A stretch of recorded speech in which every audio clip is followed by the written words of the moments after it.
मेरे दोस्तों, यहूदी धर्म दुनिया के बड़े बड़े धर्मों में से एक धर्म है। यहूदी कौम अल्लाह ताला की लाडली कौमों में से एक कौम हुआ करती थी।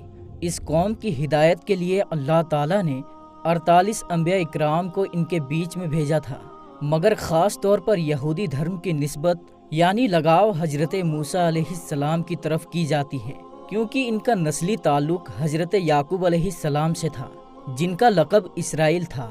इसलिए इन्हें बनी इसराइल भी कहा जाता है। याद रखें, दुनिया के हर धर्म और मजहब की तरह यहूदी धर्म भी अपने अलग अलग तौर तरीके रखता है।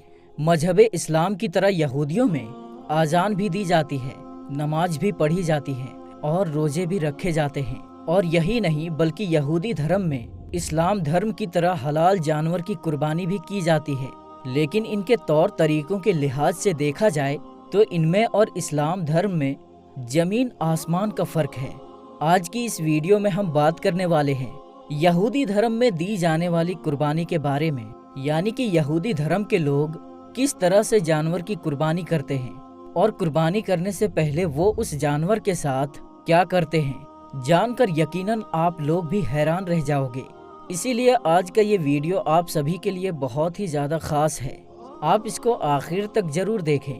और सबसे पहले आप इस्लाम धर्म को, इस्लाम मजहब को दुनिया का सबसे बड़ा मजहब मानते हैं, तो आप इस वीडियो को दिल से एक लाइक ज़रूर करें और मेहरबानी करके इसे शेयर भी कर दें, ताकि और भी लोगों के पास ये वीडियो पहुंच जाए।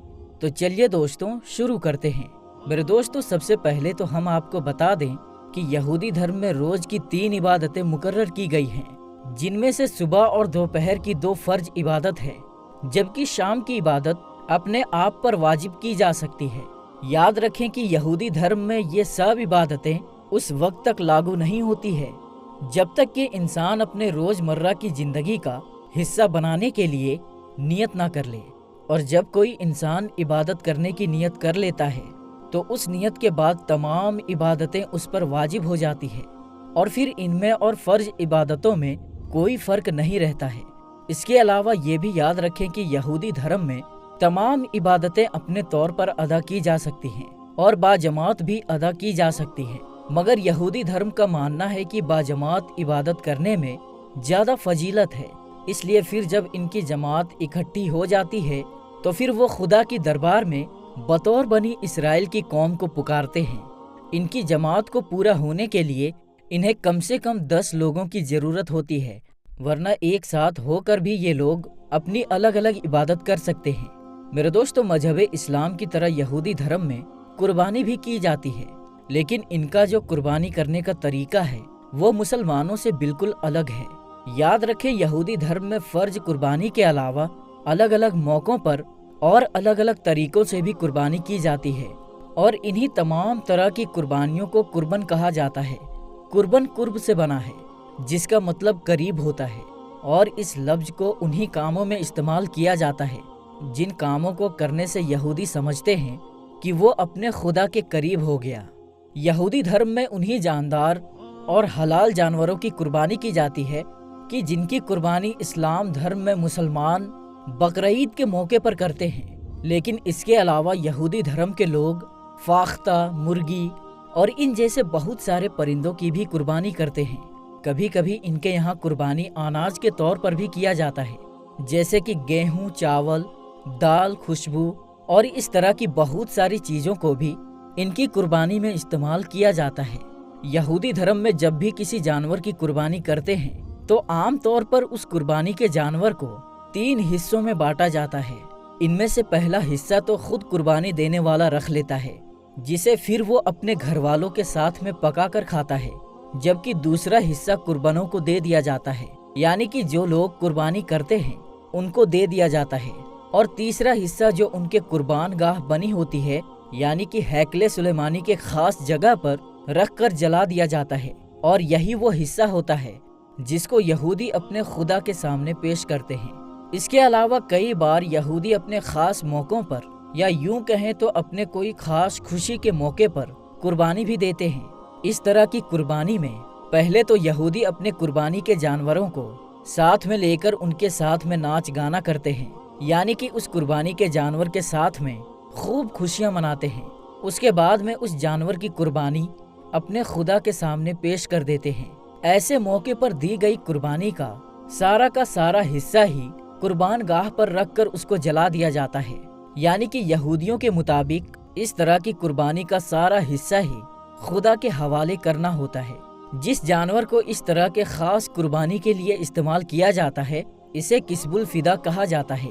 تورات کے مطابق کسب الفدا اس جانور کو کہا جاتا ہے جس کے اوپر انسان کے سارے گناہوں کو لاد کر قربان کر دیا جاتا ہے۔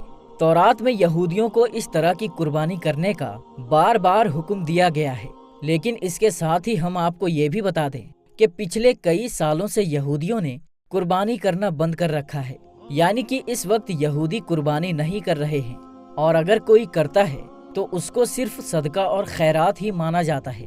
مگر اب سوال یہ اٹھتا ہے کہ یہودیوں نے قربانی کرنا کیوں بند کر دیا؟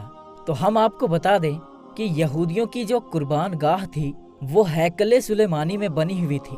اس کو ایک بادشاہ نے حملہ کر کے تہس نہس کر دیا تھا، جس کے بعد سے یہودیوں میں قربانی کا سلسلہ رک گیا تھا۔ لیکن تورات کے مطابق اب یہودیوں کا یہ ماننا ہے کہ بہت ہی جلد ان کا مسیحا دجال ان کے بیچ میں آ جائے گا اور ہیکل سلیمانی کو ایک بار پھر سے تعمیر کر دے گا، جس میں یہودیوں کی قربان گاہ بنی ہوئی تھی، جس کے بعد ہم پھر سے قربانی کرنا شروع کر دیں گے، یعنی ان میں قربانی کی پوری رسم پھر سے شروع ہو جائے گی، کیونکہ یہودیوں کے مطابق ان کی قربانی صرف ہیکل سلیمانی میں ہی پوری ہو سکتی ہے۔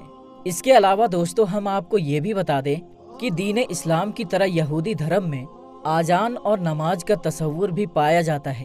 یہودی دھرم کے لوگ دن میں 3 بار آذان دیتے ہیں اور نماز ادا کرتے ہیں، اور ہفتے کے دن یعنی کہ شنیوار کے دن یہ لوگ ایک خاص نماز بھی ادا کرتے ہیں، جس طرح سے مسلمان جمعے کے دن خاص نماز پڑھتے ہیں۔ اس کے علاوہ ان کی ایک اور 5ویں خاص نماز بھی ہے جسے نائلہ کہا جاتا ہے، جو سال میں صرف ایک ہی بار ادا کی جاتی ہے۔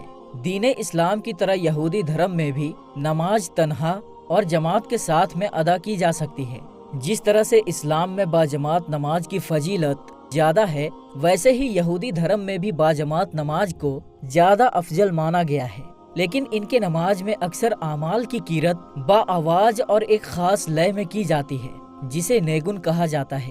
اس کے علاوہ ہم آپ کو یہ بھی بتا دیں کہ یہودی دھرم کی ہر عبادت گاہ میں ایک بلند اور اونچا چبوترا بھی موجود ہوتا ہے، جس پر کھڑے ہو کر یہودی دھرم کے عالم انجاد پڑھتے ہیں، جسے ہم اپنی بول چال کی بھاشا میں یہودیوں کی آذان بھی کہہ سکتے ہیں۔ آذان دیتے وقت یہودی ربی کے ہاتھ میں ایک بیگل ہوتا ہے جس کو بجا کر کے ارد گرد کے یہودیوں کو نماز کے لیے اطلاع کی جاتی ہے، اسی لیے پھر اس بیگل کی آواز سنتے ہی تمام یہودی عبادت کے لیے اکٹھا ہو جاتے ہیں۔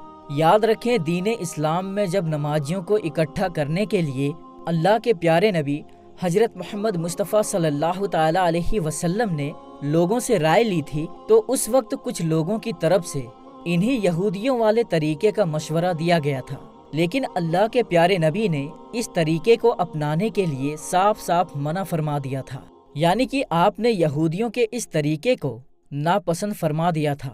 یہ تو ہوئی یہودی دھرم کے آذان کی بات۔ اب آپ کو یہودی دھرم کی نماز کے بارے میں بھی بتاتے ہیں۔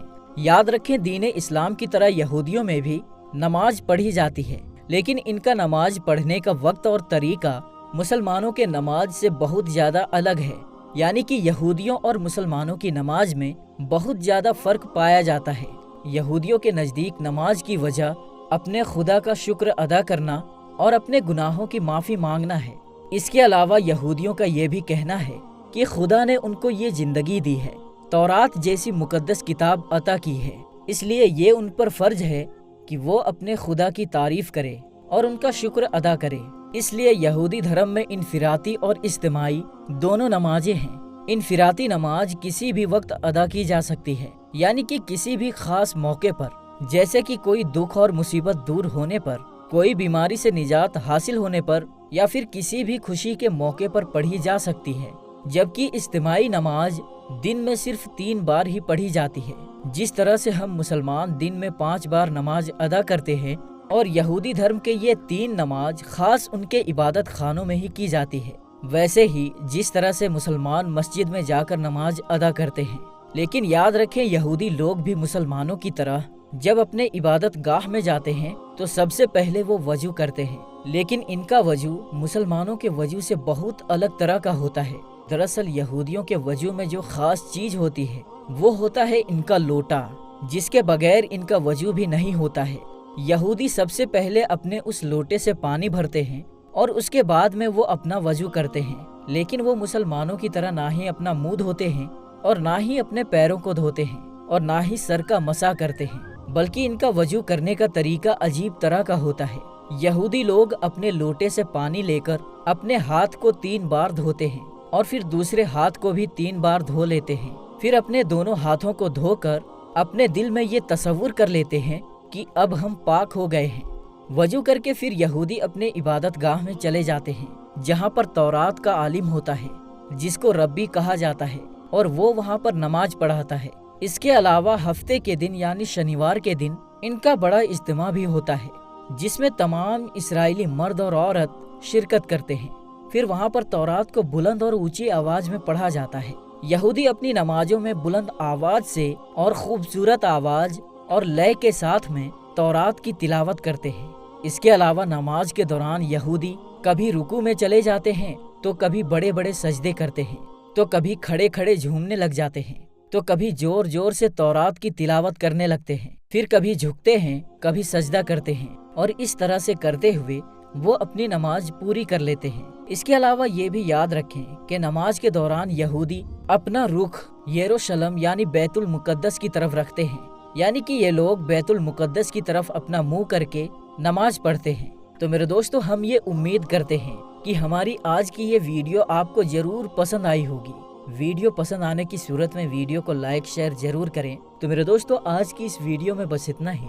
हम मिलते हैं फिर किसी नई और अच्छी वीडियो के साथ। तब तक के लिए अस्सलाम वालेकुम, अल्लाह हाफिज।